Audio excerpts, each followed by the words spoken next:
Hello అండి, welcome to మావి చిగురు స్టోరీస్. ఈరోజు కథ సహనం.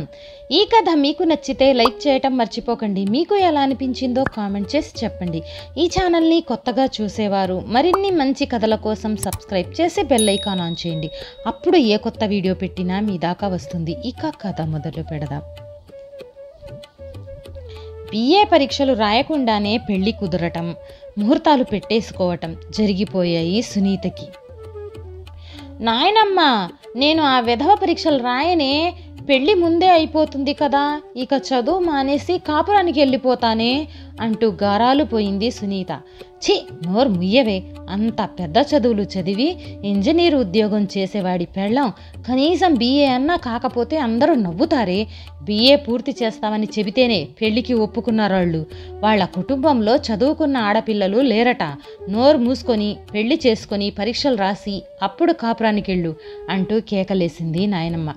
సరేలేవే అంటూ అయిష్టంగానే ఒప్పుకుంది సునీత. తల్లి దగ్గర కన్నా నాయనమ్మ దగ్గరే గారం, చనువు ఎక్కువ సునీతకి. తండ్రి లేని సంసారం, ఇంటి పని, మిగిలిన పిల్లల పని తల్లి చూసుకుంటే సునీత పెంపకం, ఇంటి పెత్తనం నాయనమ్మ చూసుకునేది. అలా చూస్తుండగానే సునీతకు పెళ్ళైపోయింది ఇంజనీర్ మోహన్తో. పెళ్ళైన సాయంత్రం చుట్టాల మధ్యలో కూర్చొని మాట్లాడుకుంటున్నారు. కొత్త పెళ్లి కూతురు, కొత్త పెళ్లి కొడుకు. బిఏ అయ్యాక మీరు ఎంఏ చదువుతారా పెళ్ళయ్యాక అని మోహన్ పెద్దల్లి కొడుకు నరసింహం అడిగాడు సునీతని. ఒక్కసారిగా సునీత దడుసుకుంది. ఇదెక్కడ తద్దినో అని మనసులోనే విసుక్కుంది. లేదండి, నాకు ఇక చదవటం ఇష్టం లేదండి అంటూ తెచ్చిపెట్టుకున్న వినయంతో చెప్పింది సునీత. మరి ఉద్యోగం చేస్తారా అని అడిగాడు నరసింహం. తన మరదల్ని జీడిపాకంలాగా వదలకుండా దగ్గరలో కర్రపుల్లుంటే అది తీసుకొని నరసింహాన్ని ఒక్కటేసేది సునీత. కనీసం మనసులో అలా వేసింది, తనను ఇరకాటంలో పెట్టినందుకు. లేదండి, నాకు ఉద్యోగం చేయడం ఇష్టం లేదండి అంది ఇంకా ఎక్కువ వినయంతో. అబ్బా, రోజంతా ఎక్కడికో పోయి ఉద్యోగం చేయాలా, దానికి పెళ్ళెందుకు అని కూడా అనుకుంది మనసులో. ఇంకేం అడగాలో తెలియక ఊరుకున్నాడు నరసింహం. అమ్మయ్య, బాగా జవాబు చెప్పాను అనుకుంటూ సంతోషించింది సునీత. చదువు లేకుండా ఉద్యోగం లేకుండా ఏం చేస్తావు అని అడగలేదు మోహన్. అలా అడగటం కుసంస్కారంగా భావించాడు. తనకిష్టమైనది తను చేస్తుంది అని ఆ విషయం వదిలేశాడు మోహన్. సునీత కాపురానికి వెళ్ళింది. ఆ ఇంట్లో ఉండేది ముగ్గురే, అత్తగారు, సునీత, మోహన్. అలవాటుగా ఇంటి పనులు అత్తగారే ఎక్కువ చేసుకునేది. సునీత పని కాస్త సహాయం చేయటం, మోహన్ ఇంటికి రాగానే కబుర్లు చెప్పటం. మధ్యాహ్నం భోజనాలు సునీత అత్తగారు కలిసి చేసినా రాత్రి మాత్రం అత్తగారు ముందరే తినేసి తన గదిలోకి వెళ్ళిపోయి ఏదో పుస్తకం చదువుకుంటూనో టీవీ చూసుకుంటూనో ఉండేది. భార్యాభర్తలిద్దరూ కబుర్లు చెప్పుకుంటూ రాత్రి భోజనాలు కానిచ్చేవారు. మోహన్ సాయంత్రం కంపెనీ నుంచి వచ్చాక అప్పుడప్పుడు బయట షికారికి వెళ్ళొచ్చాక తినేవారు. ఆ రోజు రాత్రి భోజనాలవుతున్నాయి. అబ్బా, ఈ వంకాయ కూరేమిటి బాగోలేదు అని అడిగాడు మోహన్ మామూలుగా. ఏమో మరి, అత్తయ్య గారు చేశారు, నాకు తెలీదు అంది తన తప్పేమీ లేనట్టు. తెల్లబోయాడు మోహన్. వంట ఇద్దరూ కలిసే చేస్తారుగా, కలిసి రుచి చెక్ చేసుకోరా అని అడగలేదు మోహన్. అసలు ఆ అమ్మాయి దగ్గర అంత చనువు లేదు మోహన్కి. ఇంకా బాగా జవాబు చెప్పాను అని మనసులోనే సంతోషించింది సునీత. మరో రోజు రాత్రి భోజనాల దగ్గర సంగతి. తనకిష్టమైన దోసకాయ పచ్చడిని చూడగానే మొహం విప్పారింది మోహన్కి. ఎవరు చేశారు ఈ పచ్చడి? నాకు దోసకాయ పచ్చడి అంటే చాలా ఇష్టం, మా అమ్మకి దోసకాయ అంటే ఇష్టం లేదు అంటూ పచ్చడిని ఇష్టంగా అన్నంలో కలుపుకున్నాడు. ఇంకెవరు, నేనే చేశా అని గర్వంగా చెప్పుకుంది సునీత. ఒక్క ముద్ద నోట్లో పెట్టుకొని మొహం బాధతో ముడుచుకొని బలవంతాన నీళ్ల సహాయంతో మింగేశాడు. అమ్మో, అబ్బో, చేదు చేదు, నువ్వు కూడా తినకు పరమ చేదు అంటూ చెప్పాడు మోహన్. కంగు తిన్నట్టయిపోయింది సునీత. సునీత మొహం గంటు పెట్టుకుంది.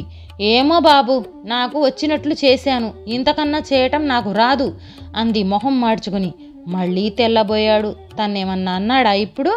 దోసకాయ పచ్చడి చేసేటప్పుడు కాయ చేదుగా ఉందో లేదో చూడొద్దు అని గట్టిగా అడగనూ లేదు మోహన్.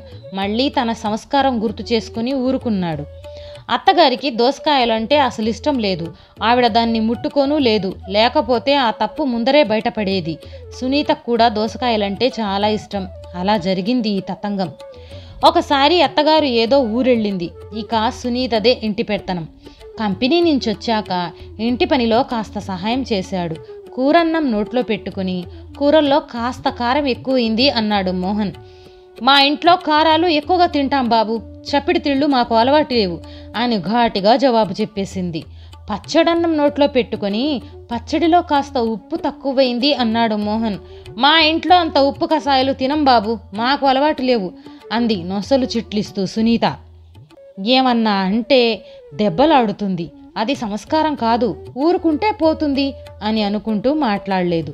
ఎంత బాగా జవాబిచ్చానో, ఇలా మాటకి మాట అంటిస్తేనే నా విషయం అర్థమవుతుంది, నేనేం చచ్చు దద్దమ్మని కాదు అని మనసులోనే గర్వపడింది. ఆ సెలవు రోజు మధ్యాహ్నం నిద్రపోతున్న మోహన్కి సడన్గా మెలకువ వచ్చింది. సునీత ఎవరితోనో హాల్లో కూర్చొని ఫోన్లో మాట్లాడుతుంది. కొన్ని మాటలు విన్నాక అది తన స్నేహితురాలు వరలక్ష్మితోనని అర్థమయ్యింది.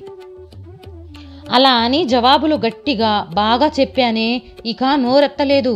అడిగితే జవాబు చెప్పలేకపోవటానికి నేనేమన్నా బిఏ చదవని పిచ్చిదాన్నా ఏంటి? నేనెంత తెలివిగా జవాబులు చెప్పబట్టే తిరిగి నోరెత్తలేకపోయారాయన. బాగా చెప్పాను అంటూ అతిశయంగా తన స్నేహితురాలితో గొప్పగా చెప్పుకుంటుంది. తన సంస్కారాన్ని సునీత ఎలా అర్థం చేసుకుందో అప్పుడు అర్థమైంది మోహన్కి. నేను తిరిగి మాట్లాడకపోతే తను బాగా జవాబు చెప్పానని అనుకుంటుందన్నమాట అని మనసులోనే నొచ్చుకున్నాడు మోహన్. ఆ రోజు రాత్రి మామూలుగానే భోజనాలకి కూర్చున్నారు ఇద్దరు. కొంచెం నెయ్యి వేసుకుని కూరన్నం కలుపుకున్నాడు. చీచీ ఇదేంటి అంటూ మొహం అసహ్యంగా పెట్టి కూరన్నంలో నుంచి ఒక వెంట్రుక తీశాడు. అబ్బా, ప్రతి దానికి ఎందుకంత రాద్ధాంతం, తీసేస్తే పోతుంది అంటూ భర్త చేతిలో నుంచి ఆ వెంట్రుకను తీసుకుని లేచి చెత్తబుట్టలో పడేసి వచ్చి కూర్చుంది. ఆశ్చర్యపోయి మతి పోయినట్లు చూస్తున్నాడు. అలా దయ్యం పట్టినట్టు చూస్తారేం, తినండి అన్నం అంది సునీత కాస్త గయ్యాళిగా. కొన ఊపిరితో ఉన్న సహనం చచ్చిపోయింది మోహన్కి. అంత బుద్ధి లేకుండా మాట్లాడతావేం?